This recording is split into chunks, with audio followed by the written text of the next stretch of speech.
फिर धौंसियां ते चोटां मार के आप चढ़ पई सच्ची सरकार।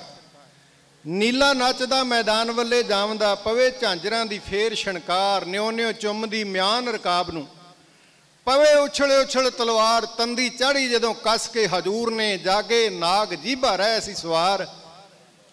परां बाज चौण उडने सपोलिए, छाती विचों सुके हो के पार। झड़ी तिन्हां ने तीरां दी लाती, ढाल उत्ते रोकी जावे सरकार। वारी आ गई फिर जोधे गुरु दी, वैरी अंब गए जां कर कर वार। महाराज मैदान में जा पहुंचे तो आपो अपना वैर लैण लई तिन्हां ने तीरां दी झड़ी ला दी ते महाराज उन्हां दे चलाए हुए तीर ढाले ते रोकदे रह तिन्हां जरनैलां दे तीरां नूं छेवें पातशाह अपने ढाले उत्ते। फिर महाराज दी वारी आ जांदी। याद रखना पहलां तां महाराज वार ही रोकदे रहे।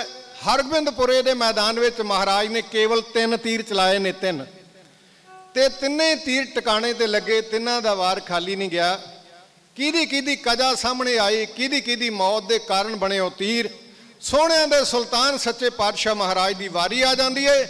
कढ़ के पत्थे चों तीर चढ़ा के तंदी उत्ते गुरु हरगोबिंद साहब सच्चे पातशाह महाराज जी एक एक करके तिन्हां नूं बहिश्ते दरवाजे वल्ले इउं तोड़ दिंदे।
सधाया टिकाया भी कैल हो जाम लोग सधाया टिकाया भी कैल हो जाम लोग सधाया कला रह गया करमचंद डाडा घबराया कला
महाराज ने अब्दुल्ला खान की छाती में मारिया ते दूजा मारिया रतन चंद की छाती में तीजा ओदी छाती में मारिया जिन्हों महाराज ने कुछ समा पहला आख्या सी जे मैदाने जंग विचों चले जाएगा साडे दे नाल कोई शरीका नहीं जे बिधि चंद जी दोबारा लड़न लई आ गया तो जिउंदा नहीं जाएगा। वो सी चंदू का पुत्र करमचंद।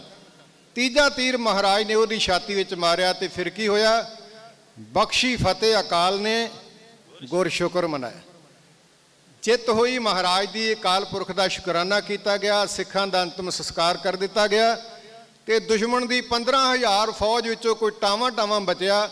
ਜਿਹੜੇ बचे उन्होंने इलाज करके खर्चा दे के वापस तोड़ दिता। ਜਿਹੜੇ मारे गए उन्होंने ब्यासा की भेटा कर दी। ये महाराज की दूजी जंग सी जिहड़ी हजूर नूं लड़नी पई। श्री हरगोबिंदपुरे की जंग सच्चे पातशाह ने जित प्राप्त की। इतिहास तुहाडे नाल साझा कीता है। इतिहास की कदर विच ढाडी कला नाल स्नेह रखण वाले ਸਰੋਤੇ वीरां वल्लों बहुत सारी माया अरदास हुई। गरीब नवाज सच्चे पातशाह गुरु हरगोबिंद साहब महाराज जी सारिਆਂ ਨੂੰ चढ़दी कला की दात बख्शण। जिन्हां ने ढाडी जथे की कीर्तन भेटा देनी है भाई इंद्रजीत सिंह जी कैलगिरी वाले, उन्हां दे पूजिया पिता सत्कारयोग सरदार स्वर्ण सिंह जी उन्होंने बार बार माया अरदास कराई। वाहिगुरू चढ़दी कला की दात बख्शण। इस दे नाल नाल भाई साहब जी संत बाबा जरनैल सिंह खालसा पिंडरां वाले उन्हां दे मुबारक नां ते माया अरदास करवा के गए। वाहिगुरू चढ़दी कला की दात बख्शण। इंद्रजीत सिंह दे कारोबार की सफलता वास्ते एक जयकारा गुरु के दरबार में छड्डीए ताकि प्रदेश झाकने बड़े औखे होंदे ने ते महाराज विदेशों में भी सिखां दे सिरां ते मेहर भरिया हाथ रखण। भाई इंद्रजीत सिंह जी राती फोन ला के दस रहे सन मैं सारी रात नहीं सोना क्योंकि उत्थे रात है तो मैं सारा दीवान लाइव सुनना है। गुरु महाराज उन्होंने होर सफलता बख्शण। गुरदेव सिंह तोहफा उन्होंने चढ़दी कला वास्ते, सारी संगत के चढ़दी कला वास्ते, परिवारों की चढ़दी कला वास्ते, विदेश में बैठे सारे वीरां की चढ़दी कला वास्ते एक जयकारा छड़ रहे ने। आप जो ढुकवां जवाब देने की कृपालता कर बोले सो निहाल श्री अकाल। दर्जी किन्ना भी सियाणा होए कटाई करद्या करद्या कैंची किते ना किते टुक ला ही जाती है। प्रचारक जिन्ना मर्जी संभल के बोलता होवे कोई ना कोई गलती हो जाती। साडियां गलतियां साडी झोली च पा दिओ। चंगे शब्दां नूं हिरदे विच वसा के ला लैण दा यतन करना। जिथे लाइव चला रहे वीरां दा धन्नवाद, मालवा टीवी वाले वीरां दा धन्नवाद, उत्थे गुरु की संगत दा रोम रोम धन्नवाद। जिथे गुरु की संगत का धन्यवाद, उत्थे सारे प्रबंधक वीरां दा बहुत बहुत धन्यवाद। चंगे प्रबंध का सदका चंगे दरबार सजाए जाते हैं। जिन्नी मेरे सतगुरां की उच्ची शान है उन्ना वधिया दरबार भी तैयार किया गया। गरीब नवाज सच्चे पातशाह महाराज जी सारी प्रबंधक कमेटी के सिर उत्ते मेरा प्रयात रखन। सरदार गुरग्यान सिंह जी, भाई अवतार सिंह जी, भाई स्वर्ण सिंह जी, सविंदर सिंह जी और बलविंदर सिंह जी, बाकी जिन्ने भी कमेटी के वीर ने सारिਆਂ ਦੇ सिर उत्ते गुरु हरगोबिंद साहब महाराज जी मेरा प्रयात रख के सारिਆਂ कोलों इस तरह सेवावां लैंदे रहन। हजूर के पावन चरणों में अरदास बेनती है। गुरु ग्रंथ साहब महाराज जी का रोम रोम धन्यवाद जिस सच्चे पातशाह की पवित्र हाजरी चरदा इतिहास गायन किया गया। आग्या बख्शो ढाडी जथे नूं याद करने वास्ते मेरे सरंगी मास्टर भाई सोभा सिंह जी शांत, पिंड बूह नेड़े हरीके पतन, सज्जे पासे गाउण वाले गुरदेव सिंह तोहफा आवाज़े पंजाब, पिंड रत्तो के नेड़े खेमकरन, खब्बे पासे सिख जगत के महान ढाडी ਗਿਆਨੀ देसा सिंह जी दलेर वलटोए वाले, उन्होंने बरखुरदार छोटे बेटे भाई सविंदर सिंह जी 17 इस तरह तुहाडी सेवा में हाज़री भरते हाँ। याद करने वास्ते साढ़े पास छपे हुए एड्रैस भी ने, किसी वीर नूं लोड़ होए प्राप्त कर सकता है। सानू आग्या बख्शो जी। वाहिगुरू जी का खालसा, वाहिगुरू जी की फतेह।